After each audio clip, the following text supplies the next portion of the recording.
All right, when I think of you, I think artist, musician, now elected official, so many titles, but yet there is nothing about you, Jecorey, that fits in a box. I appreciate you saying that. I like to say my triple threat as of now will be councilman, professor, musician. And all of those hats that I wear are very much so intertwined. I went from, at a young age, just simply kind of observing music to producing and making music to teaching music to organizing around music and now just organizing. And I truly think as a council person, you're a glorified community organizer, connecting different parts and connecting different people to push the city forward to progress. Let's talk about what made you decide to run. In one of the interviews I saw that I really liked a lot, you said it wasn't so much a want to run, but a need to run. What was it that you felt the need to run? Well, as a teacher, I've had the opportunity to not only teach within the school district, but to also step outside of the school district and resign and form partnerships where I get to teach in schools across the entire region. And what I saw through my own eyes and through my own experience as a teacher was disparities that existed in the schools that had a lot less to do with the schools themselves and more to do with the community around the school. What I see as a musician when I organize events and concerts and drives and otherwise across the city, across the country really, are disparities that exist outside of the music industry and really exist within a larger community. And that larger community is currently undergoing mass evictions. That large community is currently undergoing mass incarceration, currently undergoing gentrification where they are suffering from displacement and really racial banishment out of their own neighborhoods that they've always lived in. This community lacked representation that fought for them first and foremost and everyone else came secondly. And because I am of this community, those are my cousins, my uncles, my aunts, my mama, my grandmother, because that is my family, that is me, it was important for me to make sure that running for political office to become a politician meant that I am not in this seat and above anyone else. I am solely just the person that was chosen to represent everyone else. But at the same time, when it comes to representing our almost 30,000 constituents, you have to realize, especially in this council district, in District 4, that not everyone is going to see eye to eye and not everyone is on the same page. So oftentimes we talk about segregation in Louisville, we talk about bringing people together in Louisville. And I personally do not advocate and don't put the pressure on myself to bring people together. It's less about bringing people together in the sense of the word, because some people will always want to exploit others. We've seen it play out through just policies and bad practices. I want to break that word up. And breaking that word up means we are trying to get her. Instead of together, we're breaking it up to get her. The her is America, the history and the understanding of where we are, how we got here, and how we get out of here. And getting is having a better understanding. And we're in a space right now where people are having a better understanding than they've ever had, I believe, in history. You have so much access to information at the tip of your fingers through your smartphone or your laptop, or even the people who have access to those means and conversations with them, the conversation we're having now, that's never happened before in history. So we're at a point now where people can better understand people are here to get her. And once we get her, then we can talk about coming together. But until we get her, there will always be a power dynamic when you sit down and have a conversation with someone who's wealthy and someone who's wealthless. Let's talk about the fact that a native Louisvillian, this is your home. And you said you feel that this is the time. It does seem that all eyes are on this. I think the pandemic, no one can turn away. I mean, it's here, the protests and everything that's happened. And we have always heard there has to be truth before reconciliation. Are we at that point where we're ready to see and hear the truth and do something about it? It depends on who you ask. I share a birthday with the Honorable Malcolm X, and my favorite quote from Malcolm, he was talking to a reporter and they asked him about progress in the midst of the civil rights era. And he said, we haven't seen progress. If you stick a knife 9 inches in my back, pull it out 6, that's not progress. If you pull the knife all the way out, that's not progress. It's only once we begin to heal the wound do we see progress. And he went on to say, we don't heal the wound. We aren't healing the wound. We haven't taken the knife out. In some cases, people won't even acknowledge that the knife is there. So when Mayor Greg Fisher declares racism as a public health crisis, and we have people on our Metro Council who represent other people in their respective districts who say labeling the city as racist is divisive, who say there is no such thing as structural racism, people who are in denial of that knife existing, in denial of that pain existing, people who are really colorblind to the fact that America is built on divisiveness and built on division and built on certain people not even being allowed to be called or labeled people. That's not divisive, that's just being observant. And I often think of the fact that we still have adults who are elected officials, who are politicians, who are supposed to be bettering our city, who don't even see those disparities, who don't acknowledge those disparities, who don't accept that truth. So when it comes to truth, sometimes, and going back to a quote that the president of the HBCU I teach at, sometimes it's not politicians changing because they see the light. Because as I just pointed out, that light is not being seen by so many of my colleagues. It's because they feel the heat, they feel the pressure. So it's going to take me not necessarily playing politics and cozying up with the other 25 council people. It's going to take mobilizing their constituents. It's 26 of us, but there's 26,000 plus people that you represent. And if I can reach those people, which I already have through my education work, through my music work, through my community organizing work, if I can motivate them to motivate you to vote on something that we need to vote for to help the entire city, that's what it's going to take.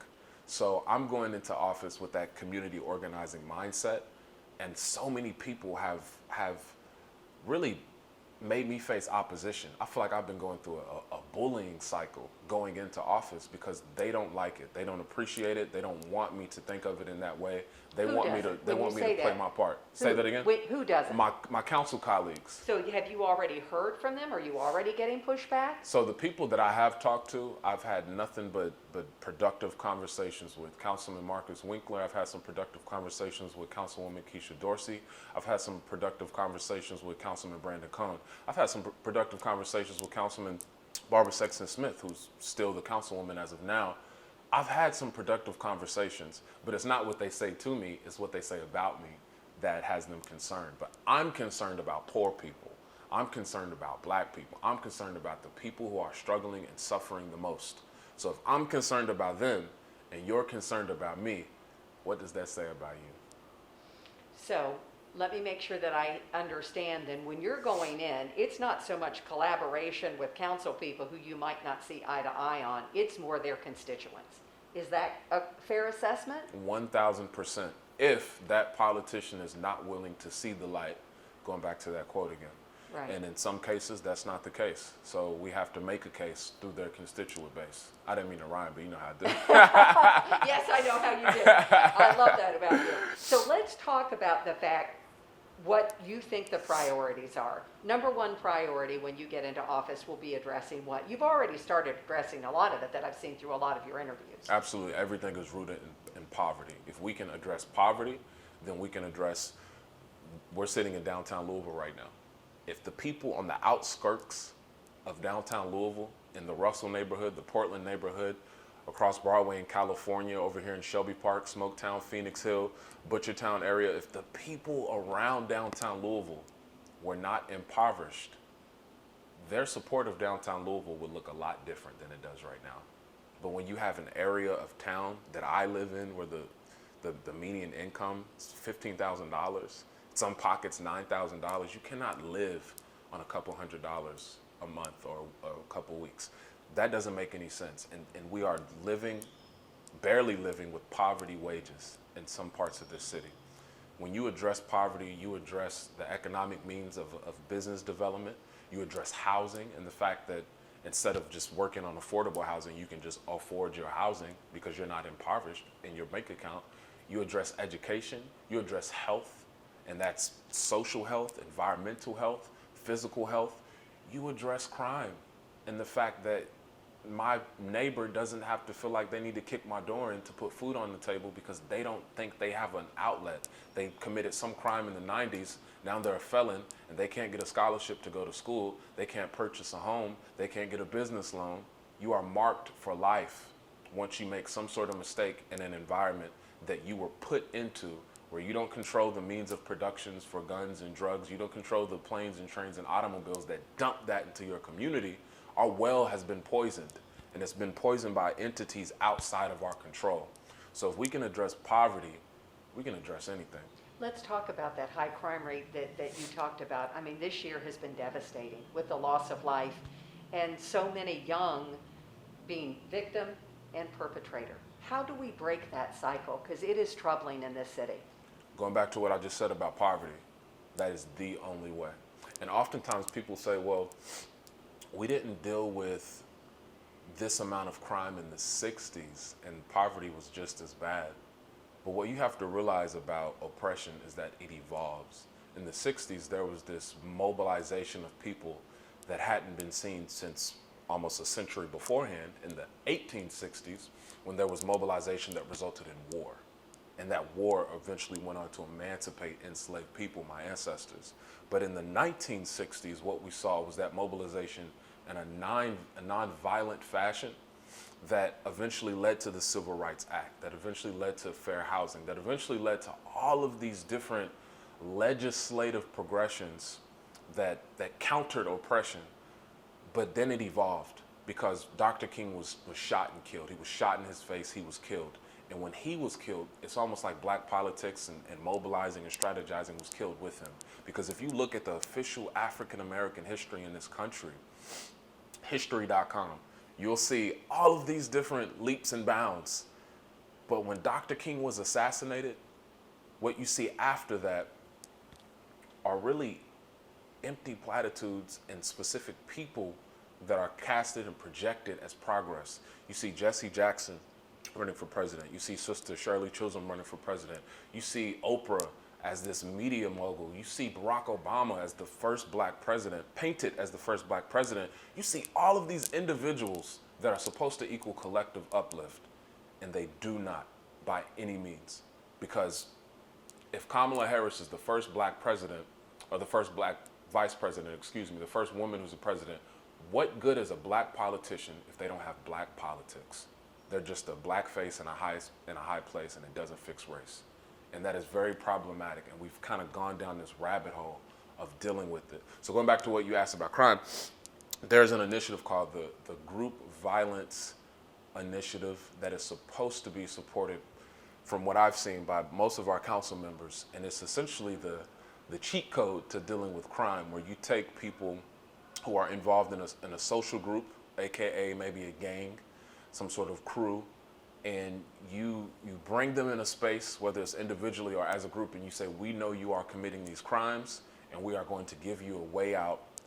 Otherwise, we're going to crack down on your group. We're going to arrest everyone. We're going to essentially ruin their lives. I don't necessarily know how I feel about this initiative yet. I need to learn more about it. I also need to know what is that way out. Because as of now, it just sounds like interrogation. You're getting people to admit to crimes that they committed or were involved in directly or indirectly. And if you're going to give them a way out, what are the options for that way out? Are we offering them business loans? Are we offering them scholarships? What are we offering to bring them off of the streets? Because I'm a phone call away from being in street life. And a lot of people don't realize this. They don't think this when they think of me, because they just think I'm so whatever. But that is a life that is very much so across the street from me, next door to me. And if I didn't have the means to put food on the table and put clothes on my 3-year-old's back, I mean this when I say this wholeheartedly, I'm a product of my environment. And if I need to resort to stealing, killing, and dealing to take care of my toddler, that's what I have to do. So if I say that, imagine someone who didn't go to the University of Louisville and get a degree in education. They would feel that way without a doubt. And Like you said, just one I come step from that. removed. You are a step removed from street life. So if we're going to give someone a different way of life, what are those options? Because it can't be working in McDonald's. It can't be making poverty wages in some cases. It can't be struggling.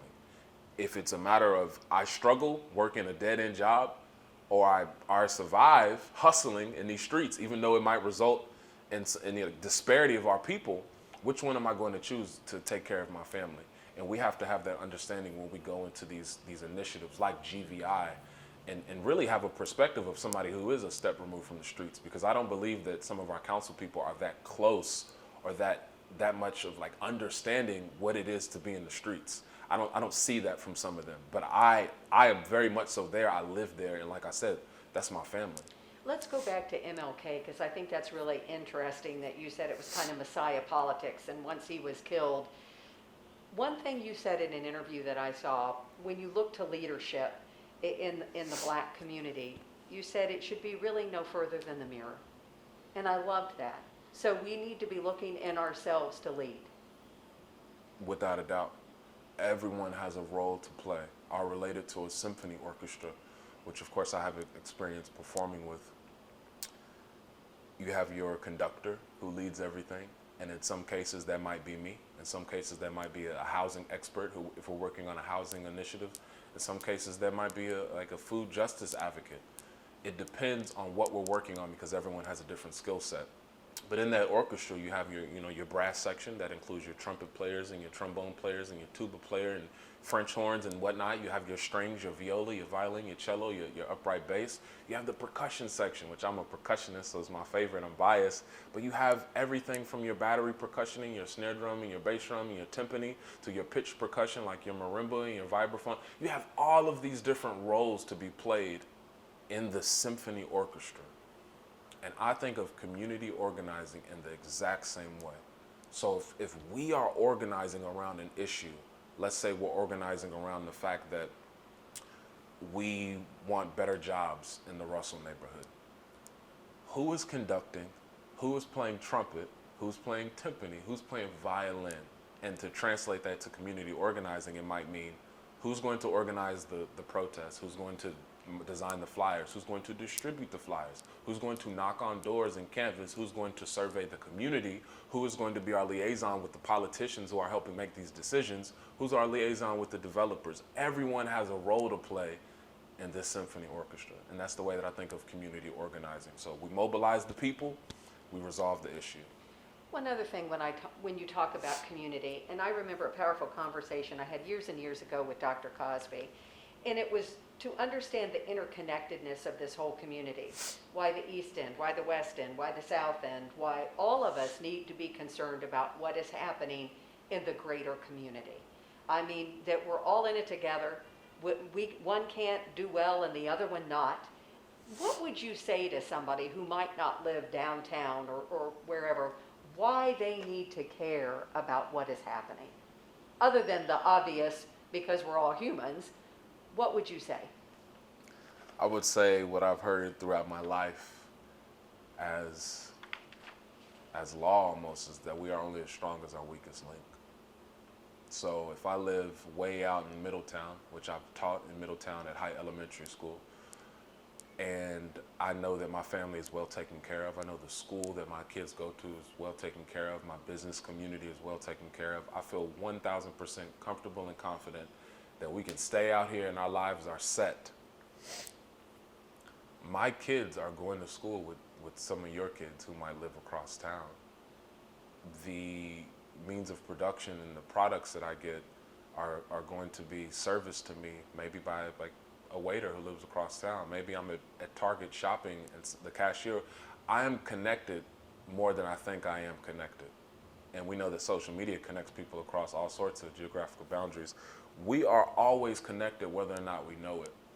And I just gave random examples that don't necessarily equate to crime. But what happens if that kid who needs to help his mother, who's struggling and she's living impoverished and she's about to get evicted, what happens when he's had enough and all of the turmoil is piling up on top of him socially, politically, and economically, and he feels like he has no other way to help his moms, to help his little brother and sister, to help his family, to help himself, but to drive across town to a wealthy neighborhood and kick your door in and take whatever you have because he needs it.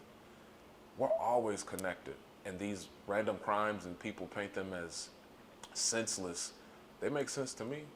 I'm not talking about the crimes where you walk into a grocery store and kill someone because of the color of their skin. I'm talking about the crimes where you rob a store or you rob a bank, which I do not advocate for by any means, but I understand it.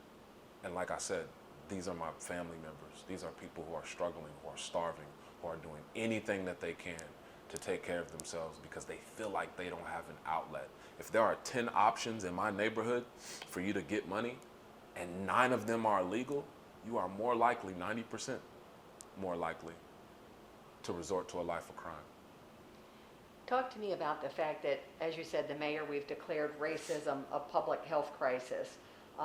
We've passed now more accountability with the police. I mean, we're making some inroads there. We have a long way to go with what a lot of people had hoped for. Do you feel hope going into 2021? No, I don't feel hope because there's still a huge lack of understanding politically from all people, whether that's black, white, yellow, brown, polka dot, striped. I can't take people serious who, and I'll give you a perfect example. I got a message today about a rally. The rally is around justice, which is this vague term that's been overused the past year or so. It's like a justice rally, and it includes this parade, and then it ends with a party somewhere. No demands, no understanding of what the goal is, no objectives. I can't take that serious, and we've been seeing that happen over and over and over. And I was just talking to a protest organizer about it earlier. At this point, the protests are meaningless. What's the point of them if they don't result in something specific? And as of now, you can indirectly say, well, the protest made this happen, the protest made that happen, the protest made that happen. That's indirect, and there's nothing to point to the fact that that's exactly what made it happen. When you protested in the 60s and people mobilized in the civil rights era, there was a goal, there was an objective, and that protest was really a marketing campaign. But in 2020, the protest almost is the campaign. The protest almost is the end-all, be-all of what you're trying to do. No, the protest should share and tell people about the issue, and not only demand justice, but define justice so that we can determine justice. But if you're just protesting and then going home and then protesting the next day and you're not being very articulate about what you want and what you need, how are we supposed to, as politicians, respond? How are we as decision makers, as leaders, supposed to lead our people? I think of leadership as the word itself, leading a ship. You get a ship from point A to point B. Sometimes the ship has constituents on it. Sometimes it has a classroom on it. Sometimes it might just have your baby boy on it. And you got to teach him how to use that potty. You got to teach him how to brush his teeth. You got to teach him how to get dressed. Sometimes you're just leading yourself. And if you can't lead a ship because the people on that ship don't know where they want to go, then you're really not leading anything. You're just floating. And that's important for us to realize, because I know there's so much emotion wrapped up in these protests. I know there's so much uncertainty wrapped up around, like, where do we go from here and what do we do? And as we talk about structural racism, if you're not having a conversation about ending poverty, which is really a conversation about reparations to Americans who descend from slavery, you're not serious about ending structural racism, because none of these other efforts have worked.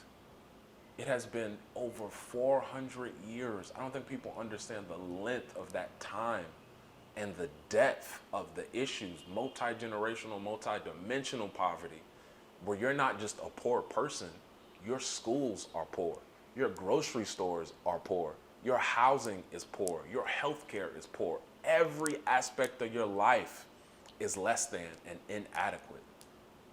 What does that do to a person? It makes you want to rob somebody at gunpoint. It makes you want to commit murder because you feel like you have absolutely no other way to live your life, and you have never been given opportunity. You've never been given access. When people hear that, that's going to be jarring to them. You know that, right? Yeah, they need to hear it. I'm not here to make anything look pretty except for myself. and that's so important for us to do. Like, people hit me up during, like, our campaign and was like, you can't say this, you can't do that. For what? I'm speaking on behalf of people I'm supposed to represent, and I'm supposed to make it look nice for you? Why would I do that? Then it makes you think there's no urgency to solve the issue. We are living in war zones. We're on fire. We are on fire. And who's putting that fire out if you don't know that the fire exists, or you don't know how severe that fire is? So I have to say it to you, uncut, unedited, unfiltered. There's no other way. Final question. So as you move forward, because you said you've already gotten pushback, you've already gotten Jecorey, you can't say it that way. You got to do it this way. What is going to keep you with this resolve? Where do you go? Where do you find that inner strength? What is your motivation? Because I got to tell you, I'm sure it's not going to be smooth waters, as you well know, on that ship that you're talking about. Right. How do you stay grounded? What motivates you? Everything I do is for our kids. Absolutely everything in the world. I don't look at these issues as issues that we as adults need to hold on to and fix in our lifetime. I'm well aware that it won't get solved in my lifetime. I can't expect it to. It won't get solved in my term. I just talked about 400 years. There's no way that 4 years is going to solve 400 years. We have to be logical. I hurt my finger maybe like 2018. It was a very random incident playing basketball. I just jammed my finger up. It took less than a second, a split second to jam my finger. But it took almost 4 months for my finger to get healed. It takes significantly longer for the healing than it does to inflict the wound. And I have to acknowledge that. I have to accept that. And I would say that grounds me. I have to understand that when I die, my children will carry on this work. And I think that's part of my job as a father, is to make sure they are prepared for me to pass that torch on to them. They might have a different role. They might not be conducting like I'm doing most of the time. They might be playing trumpet. They might be taking someone else's lead. They might occasionally, temporarily be the leader, but we have to realize that it's important to carry this on to our children, to teach them everything that we absolutely can about what justice actually means. Not only the history of it in America, because I know oftentimes when we talk about Black history, people like jumping to Africa. There's 4 centuries of history that exist here on American soil, from inventions to striving and overcoming the depths of really hell on earth as an American descendant of slavery. That's important for our children to know. And going back to what you asked about hope, if anything gives me hope, it's these kids, Generation Alpha, my 3-year-olds, Generation Alpha. That gives me hope, because the possibilities are endless of what they can do and what they can become. I was playing store with my toddler. He just had fake money and different toys. He would not let me shop in his store unless I put on a mask. Yay. That is leadership. So that gives me hope. If I had to retract what I said earlier about not having hope. I was thinking about some of the adults. Absolutely. Well, I wish you well and a prosperous 2021 and all that you're fighting for. Thank you. The fight's going to be tough, but we're going to do it. We're going to knock them out.